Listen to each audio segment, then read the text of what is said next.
Rico. Welcome. Hi, I'm good. How are you?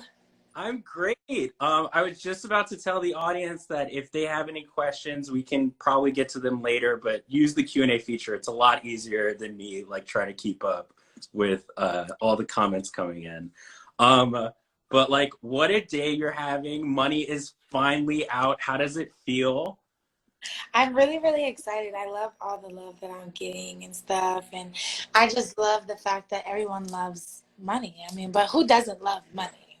Exactly. In any shape and form. Would you say that because you had been teasing this for a while, it was one of those like classic instances of like, where's the CDQ? We need like the That, where's the master version? Like we're gonna like piece this together on our own until you give it to us. yeah, they were really going crazy for it. But I kept telling them, I'm like, guys, the song is not going to be finished until I get Flo Milli on it. So teasing that has been fun. I mean, just like having my fans react to the fact that like, oh my God, you really got a feature that like we asked for. I just know that they know that I'm listening to them, and I think it makes them feel really special during the drop. Tomorrow, I'm actually like doing like a Twitter thing with my fans. Like they show me all types of cool stuff, so they're gonna show me how to do something cool on Twitter tomorrow. That's awesome. That's so exciting. I like that you're really taking advantage of like I'm still figuring out what Spaces is about, but like I think that's a cool way to use it. uh, but how did I think we can start with money first? How did this song happen? So, I met Boys Noise, and that's the producer, and we were just talking, going back and forth about like what songs we like and what songs and what eras of music we want to see again. And I just remember I was like, you remember like, well, actually, I brought up Peaches. I don't Mm. know that song. Second on my. And he's like, "You wanted me calling, of course." So I was telling him that, and he's like, "Oh my God, I love Peaches, but are you familiar with Two Live Crew?" And I'm like, he plays me a song, and I'm like, the song was 1 and 1. I was like, no, Mm. I've never heard this song before. And then he played me, somebody say we want some pussy, and I was like, wait, this is in every movie that I love. Right. This, like the 808s, the guitars. I just really love that era of hip hop, so I just wanted to bring it back to life. That's so cool. And like one, like why did you want Flo Milli on the track? Because I love that. We can start there and then I'll add a follow-up later. I feel like every time I hear a Flo Milli track, I love the beat instantly, right? And the way that she comes in on beats is so different, and I just want like a different perspective.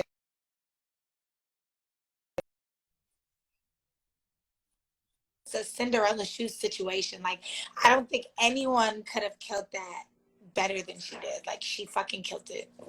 Yeah. Though I will say the thing I was gonna ask too is like when I listened to it, I was like, this is just like both of them on 100. It's a great beat too. Like, could you ever see it being like a posse cut the way that you kind of redid Smack a Bitch for Nightmare Vacation? Ooh, that's a great question. Wow. Honestly, I think what made Smack a Bitch so special is the way that everyone would just come up to me and be like, girl, I play that song every day. Like, thank God I didn't have to smack a bitch. That's why I wanted so many girls on it, because I'm like, that is for the girls. I want to hear everybody get their shit off on that song in their own way. But Money, I think, is like, I think it was a very beautiful thing to happen, considering like I've known Flo Milli for like 3 years. Mm-hmm. I remember like I saw her when I was doing like my first fashion week, and like I just been very early on her career, and I just I felt like this song was for her. Like granted, I love all the female rappers that I worked with, and they're so great and amazing, and we will do more stuff in the future. But this one is like, I don't, if we do get a remix on it, I don't know who we would get, but if anybody, that I'm open to it. I just feel like This is our moment right now. Everybody wanted our song, so now you fucking have it. I think there's one specific person that you've been interacting with this past week that fans may fans may think that might be a fit for the song. Um, Yeah, I know. but of course, so this is our show, Entertainment Weekly Songwriters Camp. We've been such a big fan of you, and we're so excited to like get into your songwriting process. But of course, we always start with like, how did you start songwriting? How did you start performing? Okay. Songwriting, I feel like I started, got to be like end of middle school, like the eighth grade. I started writing poetry and stuff. Mm. Performing, I think that's a whole other, oh my gosh. Like the first time I performed, I think I was probably, I think I was 19. I think I was like full blown an adult. I don't remember having any type of bookings prior to being 18. So I just remember feeling like, well, I had my son at that point. So every time I stepped out and had a show, I was like, okay, well, you better give it your all because you want to keep getting booked and keep putting foot on the table. So you better make it snappy. But I think it like started becoming like that was like clubs and stuff where I Mm. first performing, and it's not really like a performance. Like you kind of just stand in your section, you know what I'm saying? But I think writing though, going back to that, I feel like it definitely started with poetry, and it did not start with rapping whatsoever. I remember I would like write those little emotional ass spoken word type of things. And I grew up in church, so I would like do poems about God and stuff. Yeah. And I think what was also really, really big that I did poems on was just like imaginary relationships I wish I had. Because when I was younger, I didn't have like a romantic life, but I like daydreamed about it all the time. So it doesn't really reflect the music I make now, but that's where I started. Yeah. I mean, what's interesting, I'm from the DMV area as well, and I feel like a lot of the music you see, uh, there's a lot of different music, but like a lot of the rappers we see kind of have that like poetic edge to it. Like Wale Yeah, definitely is making poems and stuff, and that definitely. rapping. And so I feel like specific to the area, like I could see like that kind of leading you to music. Yeah, Wale is somebody that I grew up on. Like, his album "More About Nothing" came out when I was in the ninth grade, and it taught me a lot about relationships. Once again, that's still weird because that's like the era of like I don't know, you're like dealing with weird emotions, and you're kind of like in that adolescent phase. So that's really cool. You brought up Wale. Who else is someone who I I'm trying even to.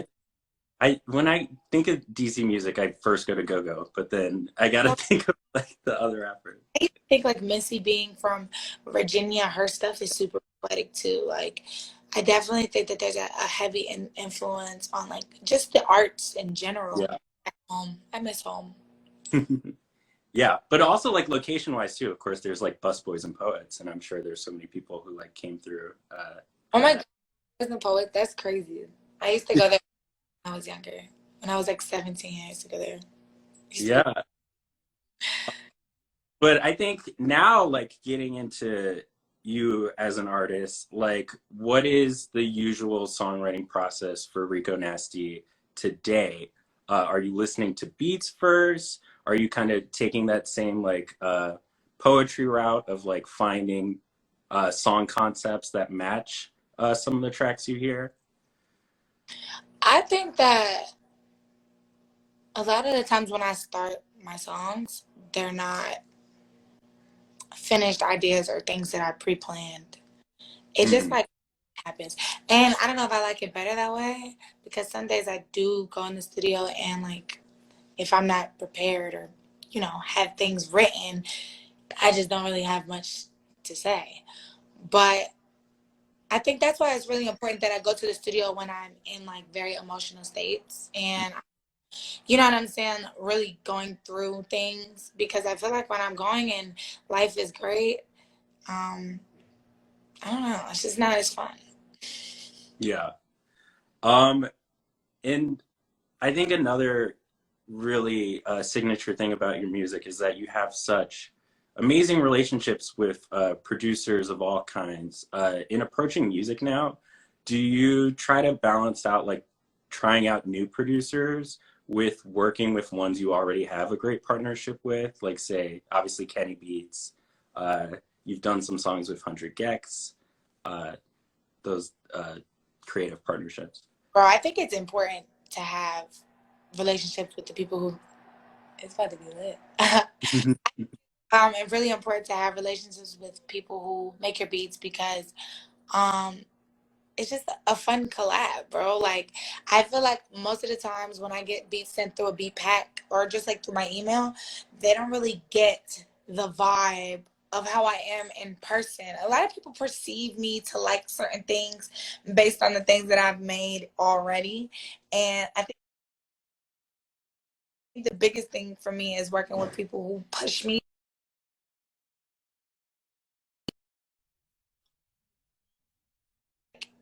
accent that, like make Hmm. it. I think working with Gex has really taught me a lot about just like using your voice as an instrument. And that's something I started to learn working with Kenny. But like I was telling people before, I think it's very important that we stopped working when we did so that like I could take the training wheels off and build relationships with other people that are equally as cool as him. I mean, Kenny's definitely the coolest, but like I met Boys Noise through Kenny, which is the person Hmm. money. So I just think, everything just goes back into one big circle, like cool people. I think Honey Gex as well. I remember we were doing like 30-hour sessions. I'm pretty sure they my whole life. We are besties. And I think that reflects in the music as well when you're able to just be that transparent and you're not really worried about trying to be somebody. You just creating. Yeah. And I think like going on that journey and like working with all these different people, dipping into all these different genres, is there one maybe genre that you tried that really felt like you were pushing yourself or like this is sort of finding a new aspect of my sound? Well, I think pop is kind of what I'm exploring now. I mean, I upload a few snippets here and there. I haven't really dropped any of it, but I like iPhone. I like the way that that sounded. That was definitely an era of pushing me because it's really like my vocal capability and like singing pretty much. And I'm not a singer, so it was really fun, like watching my voice be able to transform like that. I think there's a couple more genres that I kind of like, I dip and dab and try to like learn here and there, but I think that is probably the most difficult one because of all the layering with vocals and just like you have to know your bridges and structures of songs and shit. It's really different from hip hop. Yeah. There's like weird math to it too. But what I love about that is like you already have very spirited fans. That whole section of like the experimental pop has like some very interesting, like very hardcore fans. Was it nice kind of inviting people who are into that music into like the fold of Rico Nasty fans? I think that whenever I try new stuff, I get new fans. I'm sorry. My eyes are funny as fuck right now. They're like Oh, cool. I think that whenever I try to do new stuff, like when I did Rage and I did Smack a Bitch, I gained fans based on people who like that stuff. So I think that by now, I think when people hear my name, they know that's going to be like some weird shit. So I think I'm definitely like creating a group of, I guess, weirdos that are just kind of like becoming more in tune with the fact that like I am a hip hop artist, but I do a lot of other stuff too. And I don't know. Yeah, no, I'm excited to see you continue to experiment. I think now is a good second to just look at one fan question, just to let you guys know. We we're still here for you. A lot of request. Well, you know what? Why not? We'll go with the number one. Equality. Can you please curb stomp me? I adore you. No, I'm not. Oh my God. What's wrong with them? I don't so bad. But Uh, y'all, I don't want to keep hurting y'all. I smacked somebody at a different show. Like, I don't want to keep fucking y'all up. Like, what the fuck? Why do y'all like that? Y'all want me to spit on you, step on you, sit on you, throw you in the closet, put you in my trunk? Like, what? Are you okay? Like, I will hug you. This is a PSA. We're only keeping it metaphorical. We cannot sort of answer any physical requests. um, but sort of getting a little bit back to money, but also just your career in general. You have such an amazing aesthetic. You have such sort of inventive visuals. Like, how soon does that factor into your songwriting? Like the look of it or the era of the song? Immediately. I think what happened was when I made Kila Emoji and Poppin', Mm. I think that it was just like the beginning of me being myself, and not like how I felt was when I was making iCarly and I was making Hey Arnold. Mm. It was the worst dressed. Like, I was broke. I was broke as fuck. So I wasn't making no money. So there wasn't like ways to be like, oh, we're gonna put this money here and put this money into outfits. Like, I just had whatever the fuck I had. So once I felt like, okay, wait, people fuck with me for the music, like, what are you pulling out your bag after this? Like, who do you want to be remembered as? And someone that I've always been influenced by is Rihanna. Just like her being a fashion icon, and like, I just never seen that bitch have an off day. Like, I just love her so much. And I just instantly thought about like Tumblr. Like, remember when she used to just like take those candids and just, I wanted my fans to like think of me like that. Like, look forward to just seeing my new looks and stuff. And I think it was Kiamoji where I started like literally changing my wigs like 3 times a week. Like, I was getting my hair done ridiculously, like just long hair, short hair, every color you can imagine. And I was just really having a lot of fun with making money. Really. Like, I was like, oh wait, I can buy this, I can buy that. And I was kind of coming into being a woman, so it was like makeup and stuff was really big. I think it all just kind of like tied in really perfectly. But I think it was like a domino effect. It's like, oh, you like the music? Oh, okay, let me give you something to really remember. You know? Let me give you guys the face. I think it was Yachty too. Hmm. That's a person remembering like the era of Yachty where it was just like red braids. Yeah. When you see braids, you know who the fuck it is. Don't play. And I thought about my spikes. It was like one of those moments for me, like, when you see those spikes, don't fucking play. You already know who it is. So it was really good, like seeing so many fans recreate those looks and just have so much fun. Like, I'm very happy I could be that for them, be somebody who inspires them, not only with the music, but with like, just be yourself. Just wear whatever the fuck you want to wear. I know I get some haters that are like, what are you doing to your face? But I mean, like, what are you doing with your face? You're up there all up over a bitch you don't know? That's weird. Like, I'm being creative. What are you doing to What like? are you doing? God um, gave you a face to be beautiful, not to be boring, okay? exactly.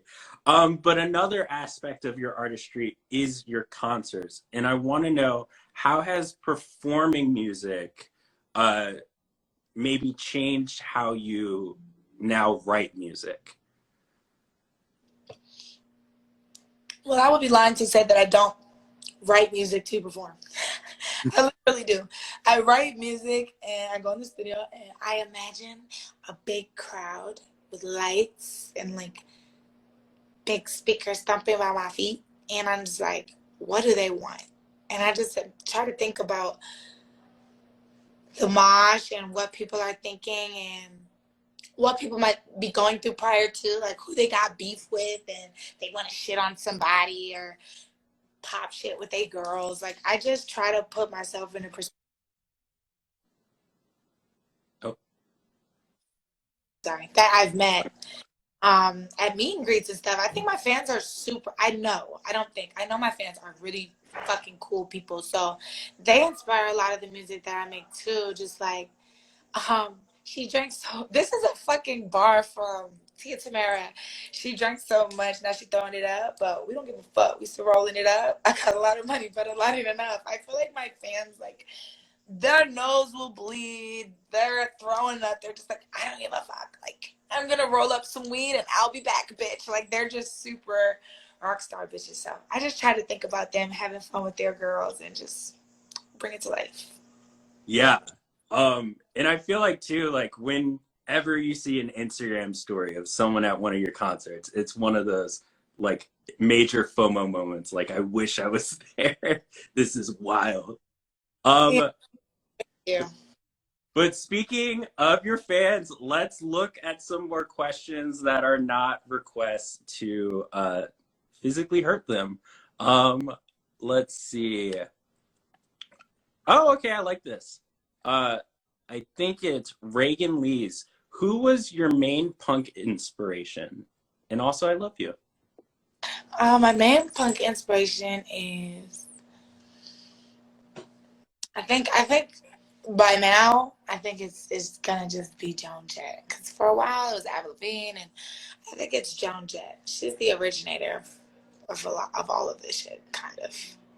Yeah. Yeah. Would you with her? Of course. What? What? I would. What? That would be Hell so cool. And I feel like she just did something with Miley, so she's yeah. out there. She's still in the mix very much so.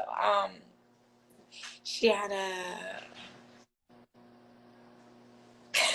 my bad. She had a show at in Texas when I was there for South by Southwest, but I was like doing South by Southwest, so I couldn't go. But I would love to see her live. I would just love to I don't know. She's amazing. She taught me a lot, um, just by watching her and studying her stuff, and I just really look at her like somebody who, whenever I'm scared to do something, she's like right there, like, girl, you better do this. I didn't do all this for nothing.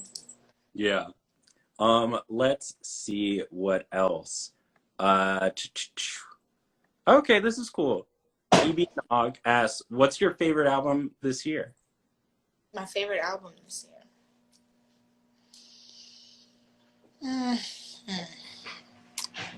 My favorite album this year. We're getting into end of the year stuff. It's like you There's gotta. a lot of albums that just came out. That's a really tricky question. Amina just dropped. Summer Walker just dropped. Mhm. Megan just dropped.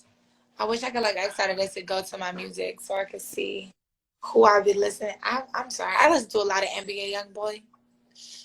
Oh, So cool. I think he's probably like my favorite album this year. He has a really good album. I've kind of had it on repeat since it dropped. Oh no! I'm a fucking liar. Tyler the Creator. Who the Oh fuck am I yes. talking to?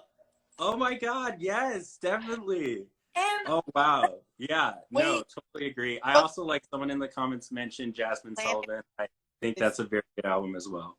fucking Montero dropped this year? I don't know. It's a lot of really good albums. Yeah, Amina's album is really good too. Yeah, it's a Yeah. lot.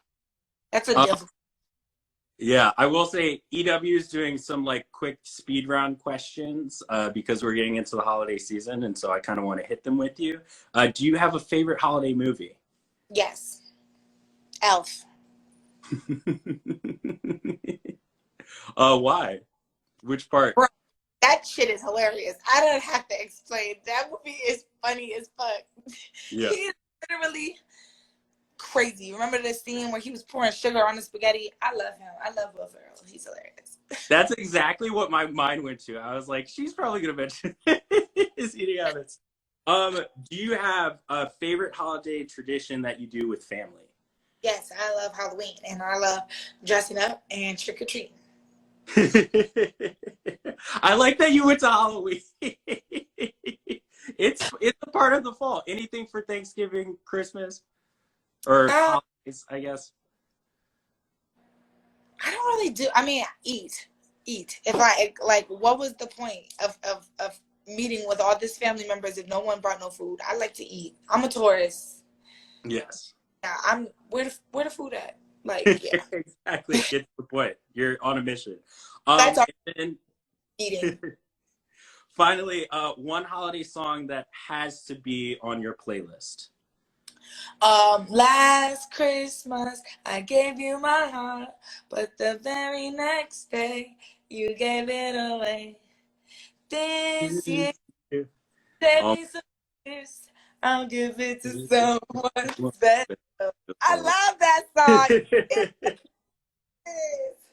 What's great about that too is that like so many people have covered it that you could totally just do a playlist of different people singing that song and like it could last the whole holiday party. And you know what? It would slap. People would go for it. That's like, and then I mean, obviously, anything Mariah Carey gets a bitch in the mood to spend some money. I'm not gonna lie. If you put on Mariah Carey in the store during the holidays, girl, the I don't want to watch Christmas. I don't know why that song made me so generous. Like I'm just like, oh, we should get this for this person. This person hasn't spoke to me in 6 months. I don't know. Totally. By the way, everyone loves the tourist representation. They're really feeling it.